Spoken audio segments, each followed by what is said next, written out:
Sir 1999 Kargil യുദ്ധം എൻ്റെ ഓർമ്മയിൽ എനിക്ക് ഒരു പ്രഭാത ഏരിയയിൽ അത് റേഡിയോയിൽ അത് കേൾക്കുന്നൊരു ഓർമ്മയാണ് എനിക്ക് ഏറ്റവും 99 ഓർമ്മ. അന്ന് ക്യാപ്റ്റൻ വിക്രം വിശ്വനാഥ് കോഴിക്കോട് അദ്ദേഹത്തിൻ്റെ അച്ഛൻ സംസാരിക്കുന്നതാണ് എനിക്ക് വളരെ ഇടറുന്ന ഇതോടുകൂടി എങ്കിലും എൻ്റെ മകനെ ഞാൻ രാജ്യത്തിന് സമർപ്പിച്ചു എന്നുള്ള രീതിയിൽ ആ പറയുന്നത് പണിക്കരായിരുന്നു എന്ന് തോന്നുന്നു. അതെ അദ്ദേഹം പറയുന്നത് കേട്ട ഒരു ഓർമ്മ എനിക്ക് കാര്യമായിട്ടുണ്ടെന്ന് അത് കേട്ടപ്പോൾ നമ്മൾ അത്രത്തോളം നമുക്ക് ഒരു കണ്ണ് നിറഞ്ഞു പോയത് കേട്ടപ്പോൾ. അതാണ് കാർഗിൽ യുദ്ധത്തെക്കുറിച്ചുള്ള ബാക്കി വായനയിലൂടെയും ഒക്കെ കിട്ടിയതാണ്. സത്യത്തിൽ എന്താണ് ഈ കാർഗിൽ അന്ന് എന്താണ് പാകിസ്ഥാൻ ഉദ്ദേശിച്ചത്? എന്തുകൊണ്ടാണ് അതൊരു ഫുൾ സ്കെയിൽ വാർ ആയില്ല എങ്കിലും നമുക്കൊരുപാട് പട്ടാളക്കാരെ നമുക്ക് നഷ്ടമായി. പ്രത്യേകിച്ച് അവർ കുന്നിൻ മുകളിൽ കയറിയിരുന്നു. പക്ഷെ ഇൻ്റലിജൻസ് സംവിധാനങ്ങളും ഒന്നും നമുക്കതൊന്നും തിരിച്ചറിയാൻ കഴിഞ്ഞില്ല. എന്താണ് യഥാർത്ഥത്തിൽ കാർഗിലിൽ സംഭവിച്ചത്? ഇതിൻ്റെ ഡീറ്റെയിൽസൊക്കെ കുറേ നെറ്റിലും എല്ലാം അവൈലബിൾ ആണ്. പക്ഷേ ഈ പറഞ്ഞ പോലെ നെറ്റിലും വരുന്ന കാര്യങ്ങളെല്ലാം ഏതാണ് നമുക്ക് വിശ്വസിക്കാൻ പറ്റുക ഇല്ല എന്നുള്ള അതിൻ്റെ ഒരു ഒതൻറ്റിസിറ്റിയുടെ ഒരു പ്രശ്നമുണ്ട്. എന്തുകൊണ്ടാണ് കാർഗിൽ വാർ ഉണ്ടായത് എന്നുള്ളത് വളരെ പ്രധാനപ്പെട്ട ഒരു ചോദ്യമാണ്. പിന്നെ നിങ്ങൾ പറഞ്ഞ പോലെ ഈ ഞങ്ങളുടെ ഇതിൽ അത് ഓപ്പറേഷൻ വിജയ് എന്നാണ് ഇപ്പോഴും അറിയപ്പെടുന്നത്. അത് വാറായിട്ട് ഡിക്ലെയർ ആയില്ല, പക്ഷേ ഡിക്ലെയർ ആയിരുന്നു. പക്ഷേ അതൊരു ഫുൾ സ്കെയിൽ യുദ്ധമായിട്ട് അങ്ങോട്ട് മാറിയില്ലെന്നേ ഉള്ളൂ. ഇത് ഒറ്റ വാക്കിൽ പറയുകയാണെങ്കിൽ ഇത് പാകിസ്ഥാൻ്റെ വിശ്വാസവഞ്ചന എന്ന് മാത്രമേ ഇതിനെ പറയാൻ പറ്റുള്ളൂ. എന്ന് വെച്ചാൽ ഇന്ത്യയുടെ സ്വാതന്ത്ര്യത്തിന് മുമ്പാണെങ്കിലും സ്വാതന്ത്ര്യത്തിന് ശേഷമാണെങ്കിലും ഉള്ള ചരിത്രം പരിശോധിച്ചാൽ നമ്മുടെ അയൽ രാജ്യങ്ങൾ പാകിസ്ഥാനാണെങ്കിലും ശരി, ചൈനയാണെങ്കിലും ശരി, അതിനു മുമ്പ് അൺപാർട്ടീഷൻഡ് ഇന്ത്യ ആണെങ്കിലും ശരി, ആ ചരിത്രത്തിൽ വേറൊരു രാജ്യത്തിൻ്റെ 1 ഇഞ്ച് ഭൂമി പോലും പിടിച്ചെടുക്കാനായിട്ട് നമ്മൾ അവരെ പോയി അറ്റാക്ക് ചെയ്ത ചരിത്രം ഇന്ത്യയുടെ ചരിത്രത്തിലില്ല. തിരിഞ്ഞു നോക്കുമ്പോൾ അല്ലെങ്കിൽ വേറൊരു ആംഗിളിൽ നോക്കുമ്പോൾ അവരാരെങ്കിലും നമ്മുടെ രാജ്യത്തുനിന്ന് പിടിച്ചെടുക്കാൻ വരികയോ അല്ലെങ്കിൽ വേറെ എന്തെങ്കിലും ദുരുദ്ദേശത്തോട് വരുമ്പോൾ അവരെ എതിർത്ത് നിൽക്കാനോ അല്ലെങ്കിൽ അവരെ അവിടെ നിന്ന് തിരിച്ചോടിക്കാനോ വേണ്ടി നമ്മൾ കാട്ടിയ ചെറുത്തുനിൽപ്പ് മാത്രമാണ് 48-49 ഉണ്ടായിരിക്കുന്നത്, 65 ഉണ്ടായിരിക്കുന്നത്. 62 വാർ മാത്രം വേറൊരു രീതിക്ക് നമുക്ക് എടുക്കണം. ചൈന വാർ ആയതുകൊണ്ട് അന്ന് ഗവൺമെൻറ്റിൻ്റെ സൈഡിൽ നിന്ന് വളരെ വളരെ പാളിച്ചകൾ പറ്റിപ്പോയി. അത് ആ യുദ്ധം തുടങ്ങണ്ട, ചെയ്യാൻ പാടില്ല എന്ന് വരെ പട്ടാളത്തിൻ്റെ റെക്കമെൻഡേഷൻ ഉണ്ടായിരുന്നു എന്നൊക്കെയാണ് മിലിറ്ററി ഹിസ്റ്ററി പറയുന്നത്. അതൊക്കെ പബ്ലിക് ഡൊമൈനിൽ അവൈലബിൾ ആയിട്ടുള്ള കഥകളാണ്. അപ്പോൾ അന്ന് അങ്ങനെ ഒരു തീരുമാനം ഗവൺമെൻറ് എടുക്കുകയും അതിൻ്റെ വളരെ വളരെ വില ഇന്ത്യക്ക് ഇന്നും അതൊരു നാണക്കേടായിട്ട് തന്നെ 62 വാർ നിൽക്കുകയും അത് ഒരു ഭാഗം നിൽക്കട്ടെ. 65 വാർ പാകിസ്ഥാൻ്റെ കാര്യം നമുക്ക് സംസാരിക്കാം.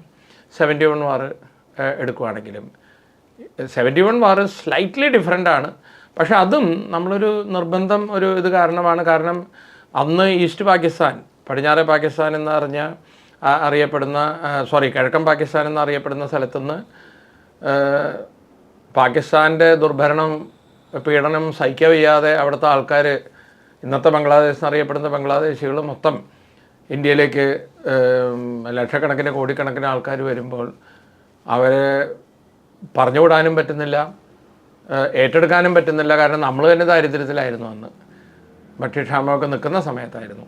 അപ്പോൾ ഇനി അവിടെ നിന്ന് വരാതിരിക്കാൻ ഒറ്റ വഴിയേ ഉള്ളൂ, ഇവരെ നിർത്താൻ, യുദ്ധത്തിലൂടെ പാകിസ്ഥാനെ നിർത്തുക എന്നുള്ള ഒറ്റ വഴി മാത്രം കാരണം ചെയ്തു പോയതാണ്. അല്ലാതെ ബംഗ്ലാദേശ് അങ്ങനെയാണെങ്കിൽ ബംഗ്ലാദേശ് നമുക്ക് പിടിച്ചെടുക്കാമായിരുന്നല്ലോ, നമ്മുടെ രാജ്യത്തിൻ്റെ ഭാഗമാക്കാമായിരുന്നല്ലോ.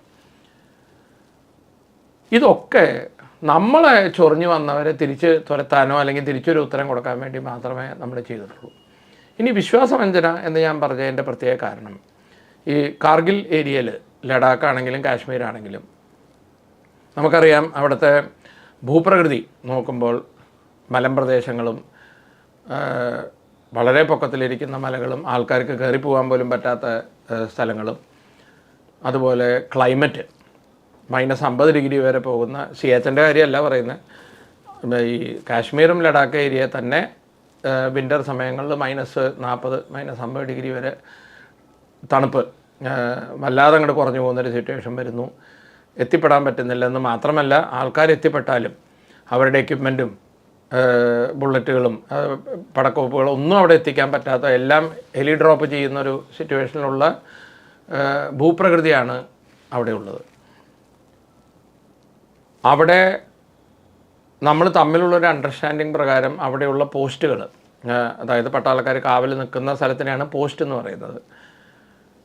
വിൻ്റർ സമയത്ത്, ആ വിൻ്റർ തുടങ്ങുന്നതിന് മുമ്പ് അവരുടെ പട്ടാളക്കാർ അവിടെ നിൽക്കും, നമ്മുടെ പട്ടാളക്കാർ ഇവിടെ നിൽക്കും, അങ്ങോട്ടും ഇങ്ങോട്ടും പെട്രോളിങ് ചെയ്യും, ചിലപ്പോൾ വെടിവരെ പൊട്ടിയെന്നൊക്കെ ഇരിക്കാം, സാധാരണ പീസ് ടൈമിൽ ഉള്ളത്. വിൻ്റർ ഡിക്ലെയർ ആവുമ്പോൾ ഒരു റിട്ടൺ അണ്ടർസ്റ്റാൻഡിങ് ഉണ്ടായിരുന്നു. കാരണം ആ -50 ഇനിയൊരു 6 മാസം അവിടെ പിടിച്ചു വെക്കാൻ പറ്റില്ല മനുഷ്യന്മാർക്ക്. അപ്പോൾ നമ്മൾ നമ്മുടെ പോസ്റ്റ് ഒഴിഞ്ഞ് നമ്മൾ തണുപ്പ് കുറഞ്ഞ കാശ്മീർ ഭാഗത്തേക്ക് തിരിച്ചു വരുന്നു, അവരവരുടെ ഭാഗത്തേക്ക് തിരിച്ചു പോകുന്നു. ഇത് 48 തൊട്ട് നമ്മളുള്ള അണ്ടർസ്റ്റാൻഡിംഗ് ആണ്. എന്ന് മാത്രമല്ല, ഇപ്പോൾ ഓപ്പറേഷൻ സിന്ദൂറിൽ വരെ നമ്മൾ കേട്ടു, അവിടുത്തെ ഡയറക്ടർ ജനറൽ മിലിറ്ററി ഓപ്പറേഷൻസ് എന്ന് പറയുന്ന ഈ കംപ്ലീറ്റ് യുദ്ധം നിയന്ത്രിക്കുന്ന ഒരു അപ്പോയിൻമെൻ്റ് ഉള്ള ഒരാളും ലഫ്റ്റനൻറ്റ് ജനറൽ റാങ്കിലുള്ളൊരു ഉദ്യോഗസ്ഥനാണ്. നമ്മുടെ ആൾക്കാർ തമ്മിൽ ഹോട്ട്ലൈൻ കണക്ഷനുണ്ട്. ഹോട്ട്ലൈൻ എന്ന് പറഞ്ഞു കഴിഞ്ഞാൽ ഇയാൾ ഡയലൊന്നും ചെയ്യേണ്ട, ഫോൺ എടുത്തു കഴിഞ്ഞാൽ അവിടെ റിങ് പോവും, അതാണ് ഹോട്ട്ലൈൻ. അവർ തമ്മിൽ ഇടയ്ക്കിടയ്ക്ക് ഈ കാര്യങ്ങൾ സംസാരിക്കാറുണ്ട്. അതിനൊന്നും യാതൊരു കുഴപ്പമില്ലാതെ നടന്നുകൊണ്ട് പോയിരുന്നൊരു കഥയാണ്.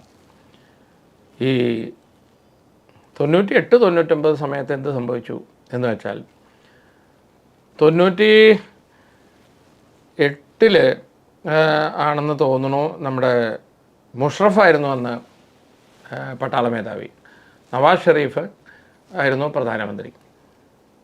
അപ്പോൾ നവാസ് ഷെരീഫ് എന്തോ ഒരു കാര്യത്തിന് വേണ്ടി ഇന്ത്യയിലേക്ക് വരികയും അന്ന് അടൽ ബിഹാരി വാജ്പേയി പ്രധാനമന്ത്രിയായിട്ട് വളരെ സൗഹൃദം പങ്കുവയ്ക്കുന്ന രീതിയിലുള്ള ന്യൂസൊക്കെ വരികയും, അതിനേക്കാട്ടിലും കൂടുതൽ ലാഹോർ ബസ് യാത്ര, വാജ്പേയി ഇവിടുന്ന് കാശ്മീരിൻ്റെ ആ ഉറിയൊക്കെ കഴിഞ്ഞിട്ടുള്ള മുസാഫറാബാദ്, എന്താ സ്ഥലത്തിൻ്റെ പേര് മറന്നു പോകുന്നു, അത് ക്രോസ് ചെയ്ത് ആ ബസ്സിൽ പോവുകയും അമൻ സേതു എന്നൊക്കെ പറഞ്ഞ് ബ്രിഡ്ജൊക്കെ ഉണ്ടാക്കുകയും ഷരീഫ് അവിടെ വന്ന് റിസീവ് ചെയ്യുക എന്നൊക്കെ പറഞ്ഞു കഴിഞ്ഞപ്പോൾ നമ്മൾ വിചാരിച്ചു ഇതോടുകൂടി ഇനി ഇന്ത്യയും പാകിസ്ഥാനും തമ്മിലുള്ള പ്രശ്നങ്ങളൊക്കെ എല്ലാം തീർന്നു. ഇത് ഒക്കെ നടന്നുകൊണ്ടിരിക്കുമ്പോൾ അവിടുത്തെ പ്രധാനമന്ത്രി നവാസ് ഷെരീഫിന് പോലും അറിയാത്ത രീതിക്ക് അന്നത്തെ പട്ടാള മേധാവി പർവേസ് മുഷറഫ് പിന്നിൽ എല്ലാം പ്ലാൻ നടക്കുവാണ്. നമ്മളിപ്പോൾ എലീനെ കൊല്ലാനൊക്കെ ഈ പുറത്ത് ശർക്കരയും ഉള്ളിൽ വിഷവും വെച്ച് ഓരോന്ന് തിന്നാൻ കൊടുക്കുന്ന പോലെയുള്ള പരിപാടി ഈ മുഷറഫ്, പാകിസ്ഥാൻ്റെ കാര്യം അങ്ങനെയാണ്, അവിടുത്തെ എല്ലാ കാര്യങ്ങളും തീരുമാനിക്കുന്നത് പട്ടാളക്കാരാണ്. യുദ്ധം വേണോ വേണ്ടയോ, നവാസ് ഷെരീഫ് അവിടെ ഇരിക്കണോ വേണ്ടയോ, ഇതൊക്കെ പട്ടാളക്കാരാണ് തീരുമാനിക്കുക. മുഷറഫാണെങ്കിലും ശരി, ഇപ്പോൾ ഇരിക്കുന്ന ഓപ്പറേഷൻ സിന്ദൂറിൻ്റെ സമയത്താണെങ്കിലും അയാളാണെങ്കിലും ശരി, അവരാണ് അവിടുത്തെ കാര്യങ്ങൾ തീരുമാനിക്കുന്നത്. പക്ഷേ ഇത് നവാസ് ഷെരീഫിൻ്റെ അറിവിൽ പോലും ഉണ്ടായില്ല.